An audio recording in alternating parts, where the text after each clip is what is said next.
안녕하십니까 여러분. 오늘은 명예훼손죄에 관련된 중요한 판례들을 중심으로 특강을 진행하겠습니다. 자, 우선 우리 명예훼손죄에는 여러 가지 범죄가 있지만 명예훼손죄의 기본이 되는 구성요건은 307조 1항에 규정된 범죄입니다. 307조 1항을 보게 되면 공연히 사실을 적시하여 사람의 명예를 훼손한 자, 이렇게 규정이 되어 있어요. 자, 그렇다면 이 명예훼손죄의 객체는 무엇이냐? 그것은 사람의 명예입니다. 사람의 명예. 그럼 이 명예라고 하는 개념은 무엇이냐? 명예라고 하는 것은 사람의 인격적 가치에 대한 사회적 평가, 이걸 말하죠. 이런 것을 우리가 외부적 명예라고 합니다. 그러면 어떤 인격적 가치에 대한 사회적 평가냐? 그것은 사람마다 가지고 있는 학문적, 예술적 또는 인격적, 종교적 이러한 다양한 분야에 대한 사회적 평가, 이것을 명예라고 한다. 근데 그 명예는 사람의 명예거든요. 따라서 명예의 주체는 사람인데 이 사람에는 자연인뿐만 아니라 법인, 그리고 심지어는 법인격 없는 법인도 포함이 된다. 이것이 우리의 대법원 판례 입장입니다. 그러면 이 명예의 주체와 관련해서 특히 집단이 명예의 주체가 되느냐, 여기에 관한 중요한 판례가 있죠. 자, 이 판례는 99도 5407 판례입니다. 이 판례를 보게 되면 집합적 명사를 쓴 경우에도 그것에 의해서 그 범위에 속하는 특정인을 가리키는 것이 명백하면 이를 각각의 명예를 훼손하는 일이라고 볼 수 있다. 예를 들면 우리가 그냥 경찰관들, 그러면 그건 집단, 경찰관이라는 집단을 향해서 명예를 훼손하는 것이기 때문에 그 집단의 명예유치가 될 수 없다는 거죠. 그렇지만 노량진 지구대 소속 경찰관들, 그들이 이런 비리를 저질렀다. 그러면 노량진 지구대 경찰관들은 숫자가 몇십 명 안 될 거 아니에요, 그죠? 그렇기 때문에 그것은 특정성이 인정이 되고 따라서 명예유치가 되기 때문에 명예훼손죄가 성립한다, 이런 뜻입니다. 또 하나의 판례, 그러면 국가나 지방자치단체가 명예훼손죄에서 또는 모욕죄의 피해자가 될 수 있느냐? 여기에 대해서는 우리 대법원 판례가 뭐라 하냐면 국가나 지방자치단체는 국민에 대한 관계에서 형벌의 수단을 통해서 보호되는 외부적 명예의 주체가 될 수는 없고 따라서 명예훼손죄나 모욕죄의 피해자가 될 수 없답니다. 그러니까 국가나 지방자치단체 또는 국가기관을 향해서 우리가 명예를 훼손하는 언행을 해도 그것은 국가나 지방자치단체는 명예훼손죄의 피해자가 되는 명예유치가 될 수 없기 때문에 명예훼손죄가 성립하지 않는다, 이런 뜻입니다. 근데 이제 중요한 것은 이 객체보다도 더 중요한 것은 명예훼손죄의 행위에 대한 문제입니다. 명예훼손죄는 공연히 사실을 적시하여 사람의 명예를 훼손하는 것인데 여기서 중점은 공연성과 사실의 적시, 여기에 중점이 되어 있습니다. 자, 그러면 공연이라는 것은 어떤 의미냐? 여기에 대해서 우리 대법원은 뭐라 하냐면 불특정 또는 다수인이 인식할 수 있는 상태, 이렇게 얘기합니다. 불특정 또는 다수인이 인식할 수 있는 상태, 이렇게 공연성의 의미를 정합니다. 그러면 불특정 또는 다수인이란 무슨 뜻이냐? 불특정 그리고 다수인, 불특정하지만 소수인, 특정하지만 다수인, 이 사람들이 인식할 수 있는 상태. 따라서 특정의 소수인이 인식할 수 있는 상태는 공연성이 원칙적으로 인정되지 않는 거죠. 자, 그런데 여기서 중요한 것은 이 인식할 수 있는 상태의 의미가 무엇이냐, 이 말이에요. 여기에 대해서 우리 대법원 판례는 전파성 이론을 취합니다. 전파성 이론. 자, 이 전파성 이론에 관한 대본 판례를 보겠는데요. 이것은 99도 4579 판례입니다. 명예훼손죄에 있어서 공연성은 불특정 또는 다수인이 인식할 수 있는 상태를 의미하므로 비록 개별적으로 한 사람에 대해서 사실을 유포하더라도 이로부터 불특정 또는 다수인에게 전파될 가능성이 있다면 공연성 요건을 충족한다. 이게 우리 대법원 판례 입장입니다. 즉, 우리 대법원은 이 인식할 수 있는 상태의 의미를 전파성이 인정이 되면 공연성을 인정하겠다. 이렇게 보는 거죠. 즉, 여러분이 만약에 택시를 타고 가다가 택시 운전사 한 사람에게 어느 연예인의 비리 사실을 제보했어요. 얘기했어요. 근데 그 택시 기사가 여러분이 내리자마자 그것을 뒤에 타는 손님들에게, 불특정 다수의 손님들에게 전파할 가능성이 있겠어요? 없겠어요? 당연히 있겠죠. 그러면 비록 택시기사 한 사람에게, 특정한 한 사람에게 사실을 적시해서 얘기했다 하더라도 그 택시기사가 불특정 다수인에게 전파할 가능성이 인정이 되면 공연성은 인정이 된다. 이런 뜻입니다. 이것이 바로 전파성 이론에 관한 우리 대법원의 입장이다. 자, 그런데 이제 문제는 더 중요한 걸로 들어갑니다. 바로 사실의 적시라고 하는 것이 무슨 뜻이냐. 사실의 적시라고 하는 것이 무슨 뜻이냐. 자, 여기서 이 사실의 적시에 본격적으로 들어가기 전에 공연성에 관련된 판례를 한 2개 더 보고 진행하겠습니다. 자, 두 번째 판례는 2007도 8155 판례입니다. 이 판례는 개인 블로그의 비공개 대화방에서 1:1 비밀 대화로 사실을 적시하는 경우에도 명예훼손죄의 요건인 공연성을 인정할 여지가 있다. 개인 블로그라는 건 뭡니까?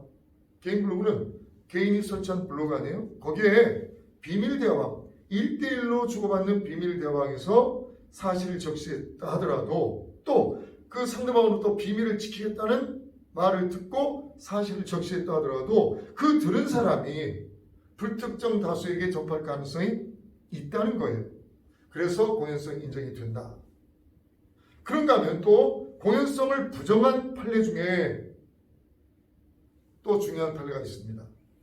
기자에게 사실을 유포했으나 기사화되지 않았을 때. 자, 이 판례는 99도 5622 대법원 판례입니다. 자, 이 판례는 핵심이 이겁니다. 통상 기자가 아닌 보통 사람에게 사실을 적시할 경우에는 그 자체로서 적시된 사실이 외부에 공표되는 것이므로 그때부터 곧 전파 가능성을 따져서 공연성 여부를 판단해야 할 것이지만 그와는 달리 기자를 통해서 사실을 적시하는 경우에는 기사화되어서 보도되어야만 적시된 사실이 외부에 공표된다. 그러니까 기자를 통해서 사실을 적시했을 때는 그게 기사화되어서 보도되어야만 그 적시된 사실이 외부에 공표된다고 보아야 할 것이다 이 말이죠. 그래서 기자가 취재를 한 상태에서 아직 기사화하여 보도하지 아니한 경우에는 전파 가능성이 없다. 따라서 공연성이 인정되지 않는다. 그래서 명예훼손죄가 성립하지 않는다. 이런 뜻입니다. 자, 이것이 공연성에 관한 3가지의 중요한 판례들이고요. 그 다음에 이제 본격적으로 사실을 적시하의 의미로 들어갑니다. 이 사실을 적시한다는 것은 뭐냐면 사람의 사회적 가치를 저하시키는 구체적인 사실을 적시하는 거예요. 구체적인 사실을 적시하는 것. 이것이 바로 사실의 적시의 의미라고 봐야 됩니다. 그런데 그 적시된 사실의 내용은 과거와 이게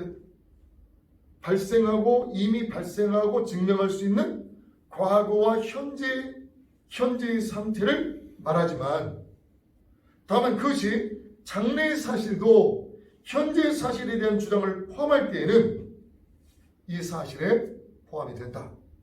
장래 사실도 현재 사실에 대한 주장을 포함할 경우에는 이 사실에 포함된다. 이것이 우리 대법원 판례 입장입니다. 자, 여기서 여러분 이 판례를 한번 보겠는데요. 이 판례는 2007도 17도 15628 판례입니다. 자, 내용을 핵심 요지를 봅니다. 명예훼손죄와 선입하기 위해서는 사실의 적시가 있어야 하고 적시된 사실은 이로써 특정인의 사회적 가치 내지 평가가 침해될 가능성이 있을 정도로 구체성을 띄어야 한다. 이때 사실의 적시란 가치 판단이나 평가를 내용으로 하는 의견 표현에 대치되는 개념입니다. 의견 표현에 대치되는 개념으로서 시간과 공간적으로 구체적인 과거 또는 현재의 사실관계에 관한 보고 내지 진술을 의미하며 그 표현 내용이 증거에 의한 입증이 가능한 것을 말한다.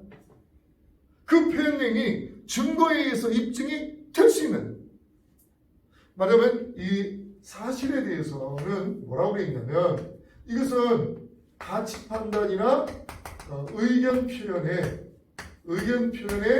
대치되는 개념이다.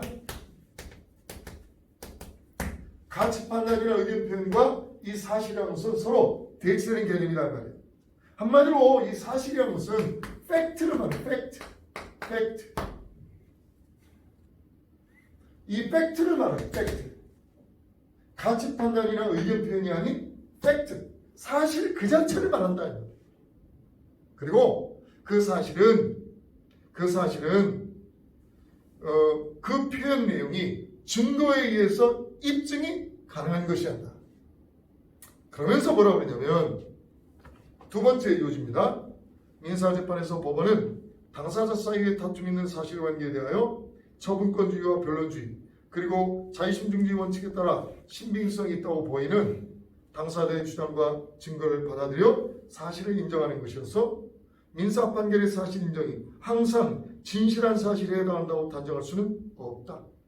따라서 다른 특별한 사정이 없는 한 그 진실이 무엇인지를 확인할 수 없는 과거의 역사적 사실관계 등에 대하여 민사 판결을 통하여 어떠한 사실 인정이 있었다는 이유만으로 이후 그와 반대되는 사실의 주장이나 견해의 개진 등을 형법상 명예훼손죄 등에 있어서 허위 사실의 적시라는 구성요건에 해당한다고 쉽게 단정해서는 안 된다. 자, 이게 무슨 얘기입니까? 여러분, 민사재판과 형사재판은 그 성격이 완전히 다르죠. 민사재판은 철저히 당사자주의가 지배합니다. 원고가 소를 제기해서 소가 시작이 되고 또 원고가 청구를 포기하거나 피고가 청구를 일락하면 그 소송은 거기서 끝납니다. 또 원고와 피고 사이에 화해가 성립해도 소송은 끝납니다. 그리고 민사재판은 원고와 피고 사이에 공격과 방어를 보면서 그 안에서 나타나는 진실만 발견하면 되기 때문에 민사재판에는 형식적 진실주의가 지배합니다. 당사자 처분권주의 그리고 형식적 진실주의, 그러한 민사재판에서 어떤 사실을 인정했다 할지라도 그것이 진실이라고 쉽게 단정해서는 안 된다는 거죠. 그렇잖아요? 민사재판에서 어떤 사실 인정이 있었다는 이유만 가지고 그것을 진실이라고 쉽게 단정해서는 안 된다. 그러니까 형사재판에서 민사재판에서의 사실 인정이 된 걸 가지고 민사재판에서 A라고 사실 인정이 됐는데 B라고 어떤 사람이 그거를 B라고 주장하면서 어떤 사람의 명예를 훼손했다. 그것이 쉽게 명예훼손이라고 단정해서는 안 된다는 취지입니다. 왜? 민사재판과 형사재판은 구조가 다르고 성격이 완전히 다르기 때문에. 자, 그 다음에 이제 문제는 이것이 구체적인 사실의 적시가 필요합니다. 구체적인 사실의 적시가 필요해요. 자, 따라서 이것은 단순히 추상적 사실이거나 또는 가치 판단의 표시는 모욕죄를 구성할 뿐 명예훼손죄는 아니라는 얘기죠. 예를 들어서 이거죠. 남을 향해서 욕을 한다. 예, 욕을 한다. 그것이 이제 단순한 가치 판단의 표시, 경멸의 의사에 불과한 가치 판단의 표시에 불과하거든요. 예, 그런 경우는 모욕죄가 되지 명예훼손죄는 아니다. 이런 뜻입니다. 자, 그런데 이때 이 사실의 적시라고 하기 위해서는 피해자가 특정돼야 한다는 거죠. 피해자가 특정돼야 돼. 피해자가 특정되지 않으면 그것을 사실의 적시로 볼 수 없다. 자, 여기와 관련해서 판례가 있는데요. 또 이것도 역시 중요한 판례입니다. 명예훼손죄가 성립하기 위해서는 특정인의 사회적 가치 내지 평가가 침해될 가능성이 있는 구체적인 사실을 적시한다. 그렇지. 특정인의 사회적 가치 내지 평가가 침해될 가능성이 있는 구체적인 사실의 적시가 있어야 하는데 어떤 표현이 명예훼손적인지 여부는 그 표현에 대한 사회 통념에 따른 객관적 평가에 의해서 판단해야 한다. 따라서 가치 중립적인 표현. 여러분, 가치 중립적인 표현이 뭡니까? 가치 평가를 하지 않은 표현입니다. 가치 평가가 안 들어있는 좋다, 나쁘다, 싫다, 좋다 이런 표현이 고급지다, 아니다 이런 표현이 들어가 있지 아니한 그런 표현을 가치 중립적 표현이라고 하는데요. 그 가치 중립적 표현을 사용했다 하더라도 사회 통념상 그로 인해서 특정인의 사회적 평가가 저하됐다고 판단된다면 명예훼손죄가 성립할 수 있다. 네. 가치 중립적 표현도 그로 인해서 특정인의 사회적 가치에 대한 평가가 저하될 가능성이 있다면 그것은 명예훼손죄가 성립할 수 있다는 얘기죠. 자, 그런데 이제 여기서 그럼 이 사실의 진위가 문제가 되느냐 하는 건데요. 여기 아주 굉장히 중요한 판례가 있습니다. 이것도 역시 비교적 최신 판례인데요. 이 판례는 2016도 18024 판례입니다. 자, 이 판례를 읽어볼게요. 제301조 1항의 명예훼손죄는 적시된 사실이 진실한 경우이든 허위 사실인 경우이든 모두 성립될 수 있고 특히 적시된 사실이 허위 사실이라 하더라도 행위자에게 허위성에 대한 인식이 없는 경우에는 제301조 제2항의 명예훼손죄가 아니라 301조 제1항의 명예훼손죄가 성립할 수 있다. 자, 이게 무슨 얘기냐? 지금 여러분 아까 명예훼손죄는 공연히 사실을 적시하여 이렇게 얘기했잖아요. 그죠? 그때 이 사실은 진실한 사실일 수도 있고 또 허위 사실일 수도 있는데 만약에 행위자가 이게 허위란 인식이 없이 허위 사실을 주장했다. 그렇다 하더라도 이것은 307조 2항의 허위 사실 적시 명예훼손죄가 아니라 307조 1항의 사실 적시 명예훼손죄가 성립한다. 이런 뜻이에요. 즉 행위자가 허위란 인식 없이 허위 사실을 적시했을 때는 그게 307조 1항의 명예훼손죄지 307조 2항의 명예훼손죄가 허위 사실 적시 명예훼손죄가 아니라는 얘기예요. 굉장히 중요한 판례입니다. 자, 그런데 이 사실을 적시하는 방법에도 여러 가지가 있어요. 우회적으로 또는 뭐 추측이랄지 의혹이랄지 질문 이런 것에 대해서도 사실 적시가 가능한데 다만 질문에 대한 단순한 확인 대답만 가지고는 사실을 적시했다고 할 수 없다. 이것도 시험에 자주 출제가 됩니다. 이 판례는 2010도 2877 대법 판례입니다. 자, 이 판례를 한번 볼게요. 사실을 발설하였는지에 관한 질문에 대답하는 과정에서 명예훼손 사실을 발설한 경우에 명예훼손죄가 성립하느냐? 아니라는 거예요. 명예훼손죄 성립하지 않는다는 거예요. 예. 자, 내용을 더 한번 보겠는데 명예훼손 사실을 발설한 것이 정말이냐는 질문에 대답하는 과정에서 타인의 명예를 훼손하는 사실을 발설하게 된 것이라면 그 발설 내용과 동기에 비추어서 명예훼손의 범위를 인정할 수 없다? 그렇지. 바로 이것이 바로 이 사실 적시에 관한 사실 적시에 관한 또 중요한 판례입니다. 자, 예를 들어서 이거죠. 갑이 을의 명예를 훼손하는 어떤 얘기를 했는데 병이라는 사람이 갑에게 야, 네가 그런 말한 것이 사실이야? 그랬더니 내가 그런 말 했어. 그러니까 질문에 대한 명예훼손을 발언한 사실이 있냐는 질문에 대해서 대답하는 과정에서 그 사람의 명예를 을의 명예를 훼손하는 얘기를 했단 말이에요. 그랬을 때 그것은 명예훼손의 고의를 인정할 수 없다. 이런 얘기죠.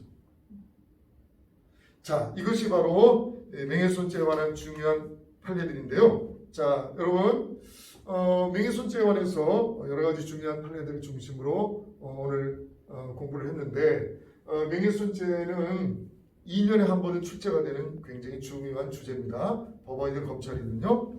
그래서 명예훼손죄에 관련된 이 중요한 판례들을 중심으로 해서 여러분이 포인트를 잡고 공부를 하기 바랍니다.